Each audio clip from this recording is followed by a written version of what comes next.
آج ہم یہاں پر حرم مطہر امام رضا علیہ السلام میں اردو زبان زائرین کے لیے بہت بڑے پروگرام میں موجود ہیں، جو اجتماعی عزاداری کے نام سے ماہ ربیع الاول کی 4 تاریخ کو ہر سال برگزار ہوتا ہے۔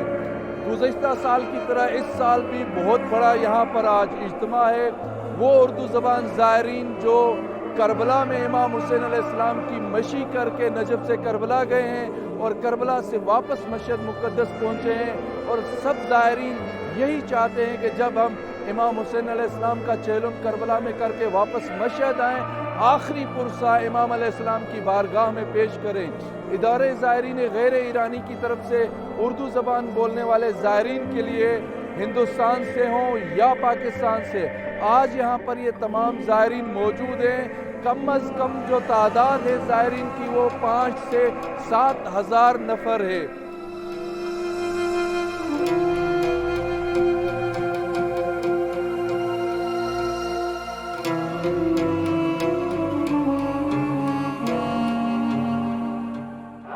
امروز در حرم مطهر امام رضا علیه السلام آستان مقدس رضوی میزبان بیش از 5000 زائر شبه قاره است.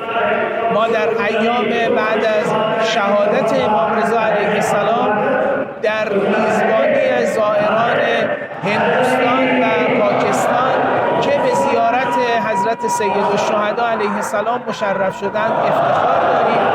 میزبان این زائران گرامی هستیم.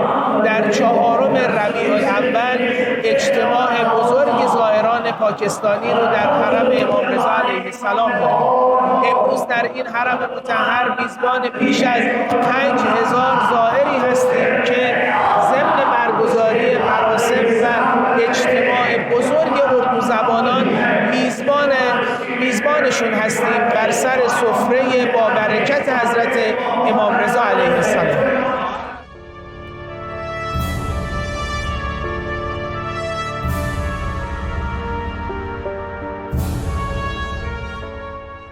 میں پاکستان سے ہوں، صوبہ سندھ، ضلع ڈسٹرکٹ شہید بے نظیر آباد۔ میرے کو بڑی تمنا تھی کہ میں اربعین امام حسین علیہ السلام کروں، اور 25 سال میں نے ویٹ کیا، اور آخرکار امام حسین نے میری عرضی سن لی، اور میں امام حسین کے حرم پہ ابھی مشی کی اور زیارت کی۔ ہر انسانیت کا یہ سبق ہے، پوری مشی کرے، اور مسلمان کا فرض ہے بقا امام حسین کے لیے جدوجہد کرے، اور امام حسین علیہ السلام اس کو رحمت عالمین میں شمار فرمائے۔ اور ہم پاکستانی ہیں، ہم نے مشی کی ہے مولا کربلا کی، اور ہم ادھر زیارت پہ آ گئے ہیں امام رضا علیہ السلام پہ۔ جیسے کہ میرا نام میر مدثر بلیدی بلوچ ہے، اور میں پاکستان سے کراچی شہر سے آیا ہوں۔